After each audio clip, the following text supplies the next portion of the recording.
Hello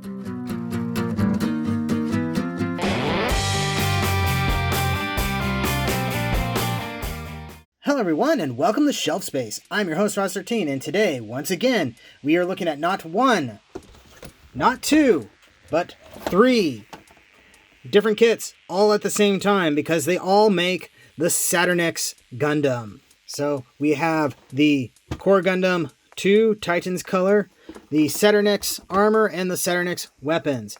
And all together, this gets you the full complete Saturnix Gundam setup, and it still kind of bugs me that I have to buy 3 total kits in order to get one complete Gundam. It's not cool, and I'm part of the problem by buying all these things, but that's the way it is right now. So let's go ahead and get into it. We'll start looking at the boxes. So we'll start off with the Core Gundam 2 Titans color, which looks pretty snazzy in these colors. We got the Core Gundam 2 in its mobile suit mode and its flyer mode. On this side, we got write-ups, which you can look at if you want. On this side, we have same illustration as before. On this side, more write-ups, sadness with the barcode, and then the bluefin sticker.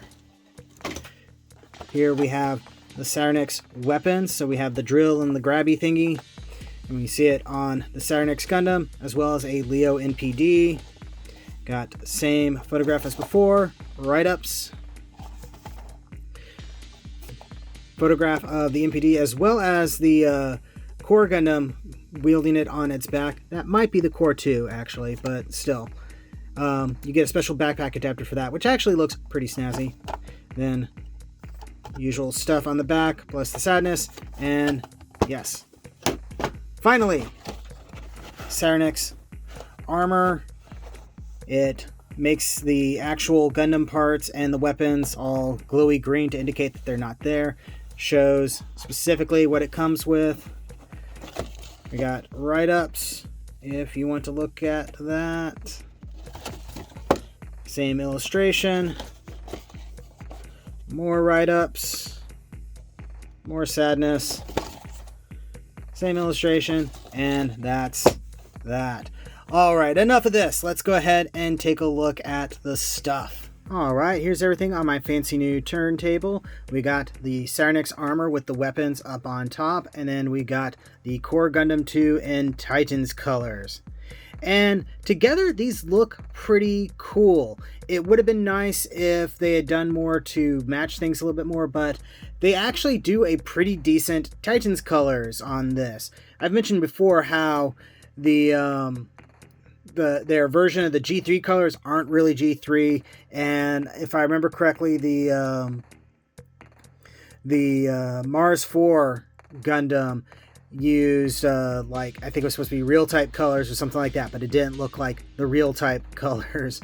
So it's nice that they got it right for once. Though I will say something that does bug me is all of the Core Gundams, their cameras match the color of the jewel setup that they got there, and in this case they don't do that. It's accurate to basically the Mark II Titans colors, where you have the green optics and the green cameras, but it's not red to match everything else. So I don't care for that as much.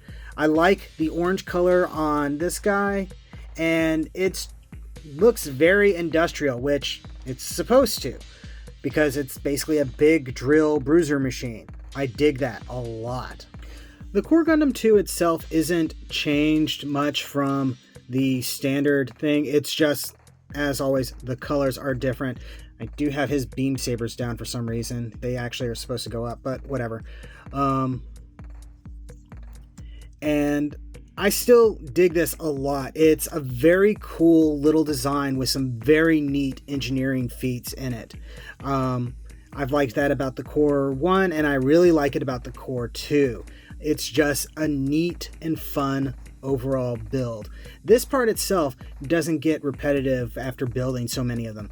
Armor, on the other hand, does feel a little repetitive, with the exception of the Anarise or whatever it was called Gundam, which basically had a completely different armor system, which is something I really, really wish they had done more often instead of basically just remolding, well, not even remolding, recoloring the base thing and offering a few extra parts. Now, all that being said, I do dig how this came out.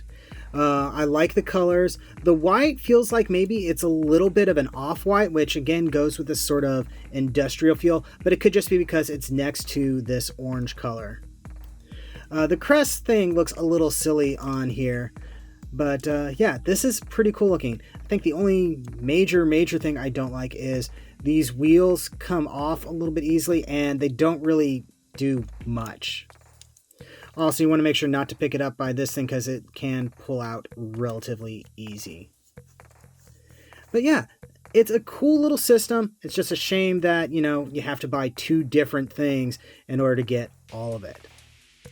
All right, let's go ahead, take a look at this guy in his flower form, and then we can get to the main event. And whoosh! And here is the flyer form. Oh man, as I keep saying in these reviews, I dig the flyer form. It's just a fun little transformation. It'd be nice if more things were mechanically transformed. You do have to pop this off and take off this part and rotate it around. But overall, it makes a fun little compact jet thing. I mean, it is very much, you know, a Gundam crumpled up underneath a jet. But I feel more forgiving of this thing. And it looks pretty darn good in these Titans colors. The dark blue with this black, kind of a brownish black almost really. And these sort of yellowish orange wings. It's very, very nice looking.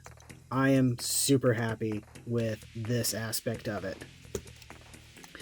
But now let's go ahead and combine these two.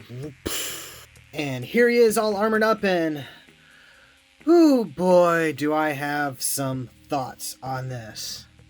So, aesthetic things first. He looks pretty cool. The orange and the dark blue for the Titans colors look pretty darn good together. And aesthetically, everything flows quite nicely. But there is a lot of engineering structural problems with this kit. Chief among them being, these things are just way too heavy. I understand what they're doing, but they needed to have some sort of better way of engineering this setup because this just doesn't work. So you probably noticed that I have his arms kind of tilted funny. That's because I'm trying to shift at least a little bit of weight forward on this guy, because with this part on the back, which is removable, so that's something, and combine it with this, he is very, very back heavy. So if you have his shoulders too far back, they start making him topple over. And here's the other thing. These parts, like I said, are very heavy. So trying to have his shoulders up, just not going to happen, particularly on this side. This one is a little bit better, but it still is very, very loose. And it's just not that great. And there's not a lot that can be done about it without, you know, completely re-engineering the entire thing. It feels like maybe what they should have done or something is put some sort of support system in the shoulder here to help prop things up, even just like a piece of plastic that maybe would have limited the articulation, but at least keep it from drooping down like that, because that's just not great. So unfortunately, that really brings this down. Combine that with the fact that you have to buy a total of 3 kits to get the entire setup, and you get a kind of floppy mess that really wants to come apart easily. It doesn't make it feel quite worth it. And that's a shame, because I was really hoping to like this one, Saturn being my favorite planet, and I thought the drill and claw setup, which this does have articulated claw, the drill and claw setup I thought was really cool. But yeah, the weapons are too heavy for it's for the setup. So I don't regret getting it because I like having the complete set, but yeah, he's a disappointment. Out of all the armors, I think this might be the weakest of the entire bunch. Speaking of the other armors, let's go ahead and take a look at everybody all together. Alright, so we got Merc 1, V2, Earth 3, Mars 4, and Jupiter all together. And then we have Saturnix, Uraven, and Nep 8. And here's Anima Rise as well. And I gotta say, it's pretty cool having all of these guys together. Very sort of Super Sentai looking, with, I guess, the Anima Rise being like a 6 Ranger or something. And I dig these, but the entire business model of having to buy multiple kits to get everything makes them a bit of a drag, which is probably why, like, Uraven and Jupiter and this guy are kind of my favorites, because they are very much self-contained. You don't need any extra things to get them. So yeah, I don't know if I can give a good recommendation on this guy. If you like the planet armors and you want to get the entire set, then you may want to go for it. If you want to display them in their flyer modes, then it's probably going to be okay. But if you display them in full-on Gundam mode with all the weapons like I do, you're gonna have a bad time. And that's unfortunate, because I like this gimmick. I think it's fun. I like the additional armor bits. I like the idea that I can mix and match them if I really wanted to. I'm not going to, because they don't come apart and back together again repeatedly very easily. But yeah, this one in particular I think is just the weakest of all of them. So yeah, and that's kind of a downer way of ending my look at the regular Core Gundam and Core Gundam 2 series. I don't have any of the Alice Core Gundams. I've been thinking about it. I noticed they just went back into production again, so I may pick up one. But finding the armors for that is kind of difficult, and they didn't even produce all the armors that were shown in the show, so we'll just have to see. But for now, that's enough rambling on my part. Thank you very much for watching. Don't forget to like, comment, subscribe, all that fun YouTube stuff. Check the description below for links to my storefront where you can get official shelf space t-shirts and more.